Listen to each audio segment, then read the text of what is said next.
इसके अंदर मेरे साथ हमारे अध्यक्ष स्थायी समिति शैल बिहारी जी, हमारे नेता सदन योगेश वर्मा जी, हमारे स्थायी समिति के सदस्य पूर्व उपाध्यक्ष विपिन मल्होत्रा जी और योगेंद्र मान जी जो कि हमारे डायरेक्टर हैं, वो उपस्थित हैं। आज आम आदमी पार्टी, जिसको मैं आरोप आदमी पार्टी कहता हूं,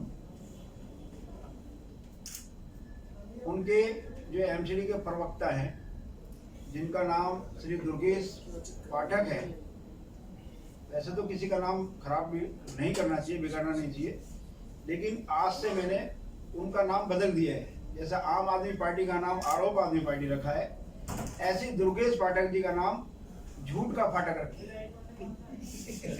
क्योंकि आम आदमी पार्टी के अंदर जब से वो एमसीडी के प्रभारी बने हैं, एमसीडी को बदनाम करने के लिए उनका फाटक रोज खुलता है और बेमियादी आरोप लगा करके वो निकल जाते हैं।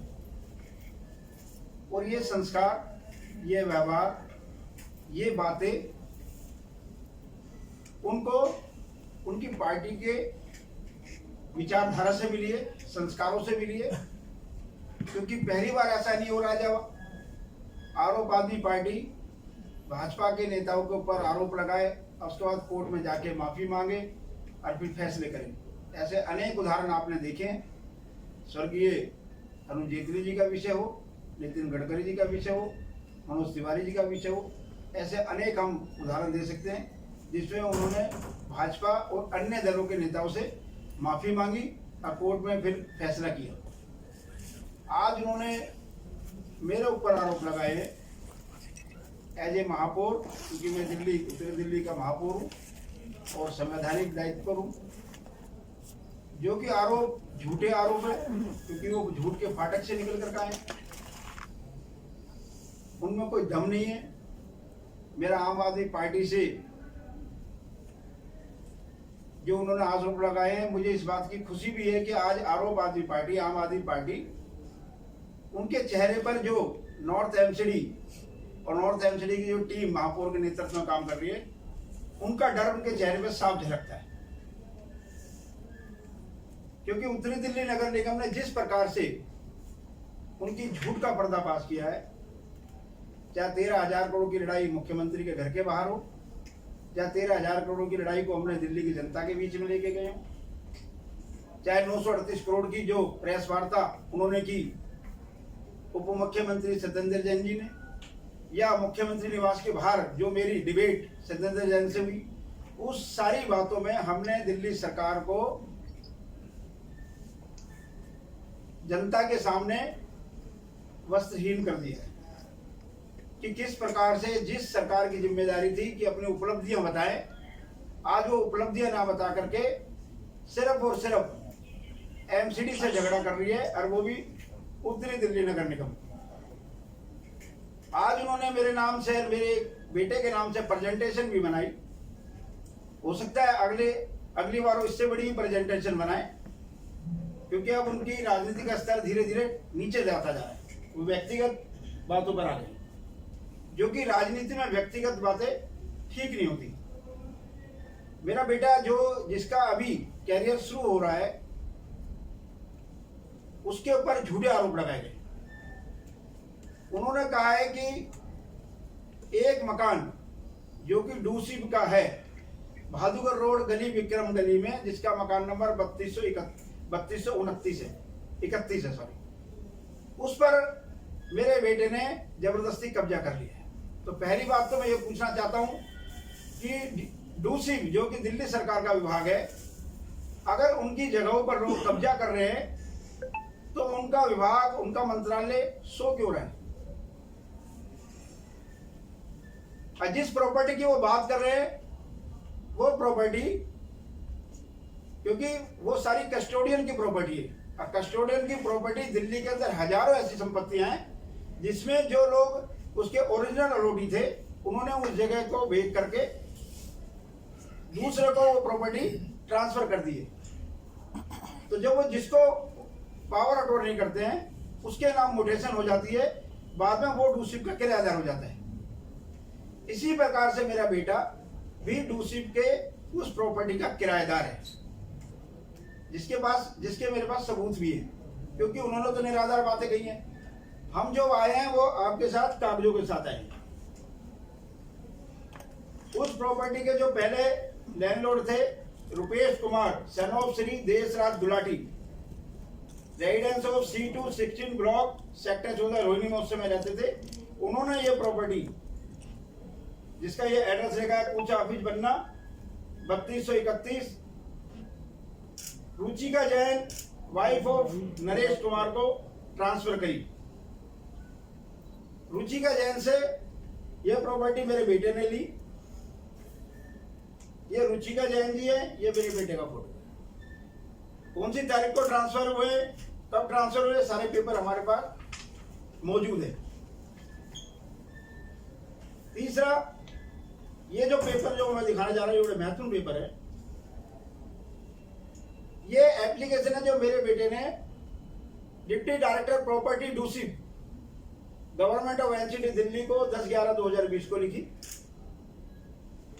उसके बाद उनके असिस्टेंट डायरेक्टर जो प्रॉपर्टी है, उनका ये पत्र मेरे बेटे के नाम आया, ये आपको मैं दिखा रहा हूं।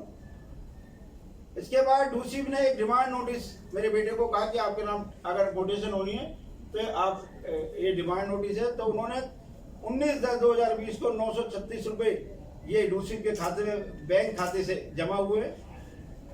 फिर जो रसीद, किराएदारी की रसीद है 732 रुपए फिर डीडी के थ्रू डूसिप के खाते में जमा हुए। ये आपके सामने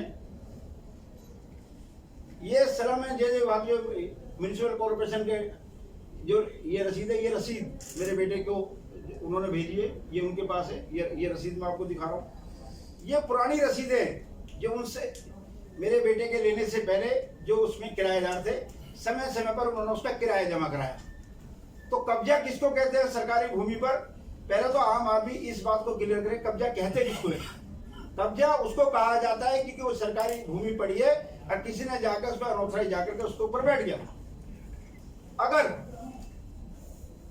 किराएदार से प्रॉपर्टी खरीद करके अपने नाम उसको मोटेशन करा करके उसमें किराएदार बनना कब्जा है, तो दिल्ली के अंदर हजारों संपत्तियां ऐसी हैं जिसके लिए दिल्ली सरकार को नोटिस भी निकालना पड़ेगा और उनको भी बताना पड़ेगा कि आप लोग अवैध कब्जे में बैठो।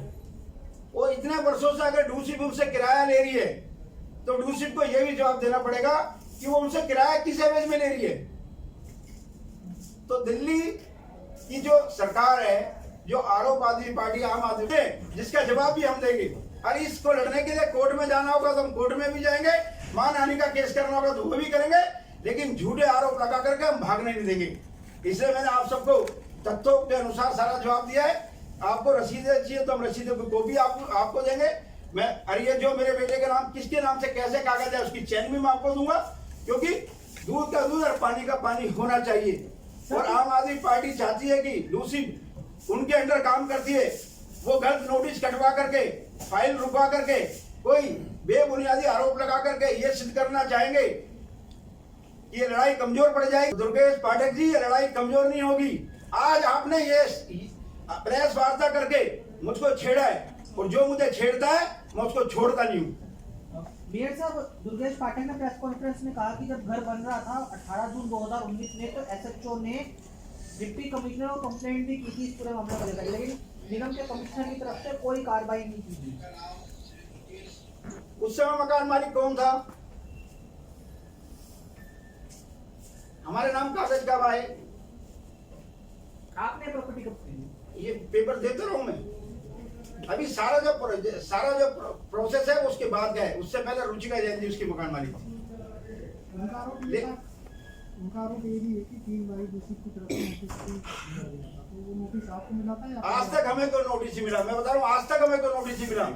उन्होंने जो नोटिस, क्योंकि इसमें जिस समय 2019 के चुनाव हो रहे थे, मैं विधानसभा का चुनाव लड़ रहा था, जब उन्होंने आनंद फानन में कोई अपने विभाग से नोटिस कटवा कर अपनी जेब में रख लिया होगा।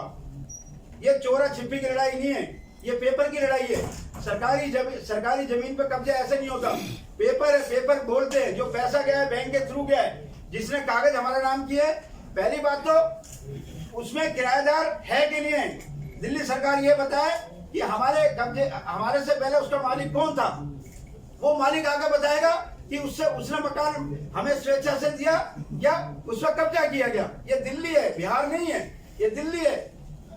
आप इसके अंदर कहीं भी कुछ कर लोगे। मेयर साहब, बड़ा निजी हमला आप पर, आपके परिवार पर किया गया है और आपने कहा है कि इस मुद्दे को जो है आप मानहानि का मुकदमा भी इस पर जो है वो करने की सोच रहे हैं, तो क्या इस पर जो है मानहानि का मुकदमा जो है वो आप करेंगे? और दूसरी बात ये है कि टेक्निकली जानना चाहता हूं, क्या ड्यूसिप की जगह का जो है वो किराए पे देना या खरीदना, क्या ये हस्तांतरण जो है ये लीगली है या ये ड्यूसिप का ये, इसमें आप क्या किस तरह से देखते हैं? लीगल है ये आप देखो, ये रसीद मैंने तो बनाई है, डूसिप की है। और डूसिप की जितनी भी जगह जो कस्टोडियन की जगह होती है, ये पहली प्रॉपर्टी नहीं है जो ट्रांसफर हो रही है। पूरा पहाड़गंज देखेंगे तो सारा का सारा ट्रांसफर है।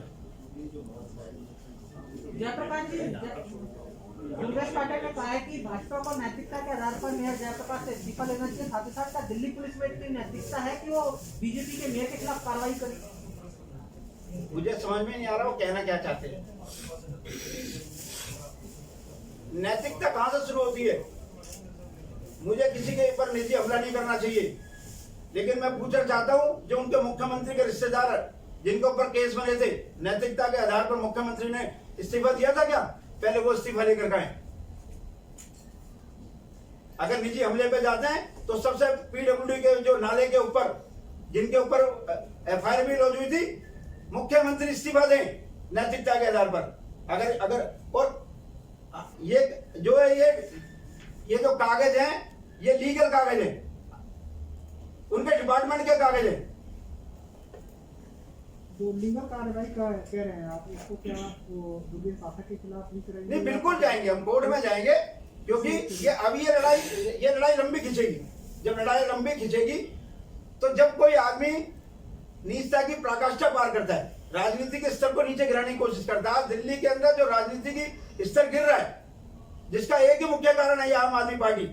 हाउस में देख लो तो उनकी क्या स्थिति है, हाउस में उनका कैसा बिहेव होता है, जनता में उनका बिहेव कैसा होता है। दंगा कराना हो तो आम आदमी पार्टी, किसानों को भड़काना हो तो आम आदमी पार्टी, लोगों के लिए काम न करना हो तो आम आदमी पार्टी, जल भरा हो तो छोड़ के भाग जाओ।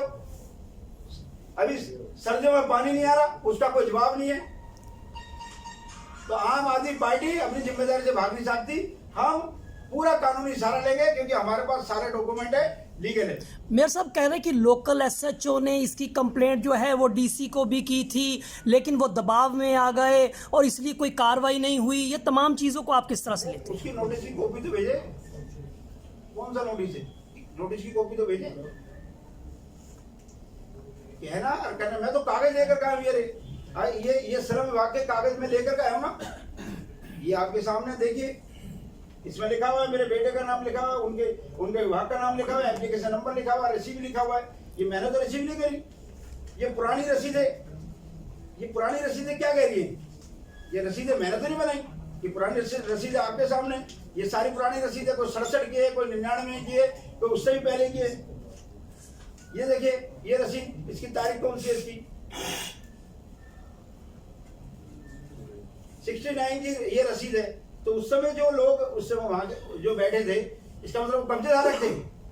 आप तो ये कहना चाह रहे हो, तो कस्टोडियन की जितनी जगह में लोग बैठे उन्होंने कब्जा कर रखा है। ये आपके सामने रसीद है, ये 74 की रसीद है। तो जो लोग अपनी पुरानी रसीद दे के गए हैं, तो इसका मतलब वो जगह देकर के गए, उसके बदले में जो भी उनको जायज पैसे बनते होंगे, सरकार के हिसाब से उनको पैसा मिला होगा, उन्हीं अटॉर्नी के आधार पर बेटे के नाम वो ट्रांसफर हुआ है। ये देखिए, ये तो वाउचर मेरा नहीं है, ये वाउचर तो उनके डिपार्टमेंट का ही है। आज वो अपने डिपार्टमेंट पर खुद ही सवाल खड़े कर रहे हैं। इसका मतलब आम आदमी पार्टी आज की प्रेस से वो ये बता रही है कि हमारे जो उनके खुद के डिपार्टमेंट है वो ठीक से काम नहीं कर रहे। मेरे साहब एक सवाल ये भी है कि क्या वजह लगती है आपको कि ये जब मामला तो ये 2-3 साल पहले का बता रहे हैं, लेकिन अभी ये मामला जो है वो क्यों उठाया गया? ये मामला अभी इसलिए उठाया गया, आपने देखा होगा कि जब से उत्तरी दिल्ली नगर निगम में महापौर की दृष्टि से मेरे को जिम्मेदारी मिली है, हमने रोज आम आदमी पार्टी की कलई को खोला है। किस प्रकार से नगर निगमों के माध्यम से वो जनता को बहकाना चाहते हैं। पैसा देते हैं 1 रुपया और बताते हैं 100 रुपया। जब हमने बारीकी से प्रेस को रोज हम ब्रीफ करते हैं, प्रेस को हम बताते हैं, प्रेस के माध्यम से हम रोज बोलते हैं, तो उससे वो घबरा गए। ये डर अच्छा है, अगर वो डर के काम करे तो अच्छी बात है। इस डर को मैं और बढ़ाऊंगा। दूसरी की जमीन पर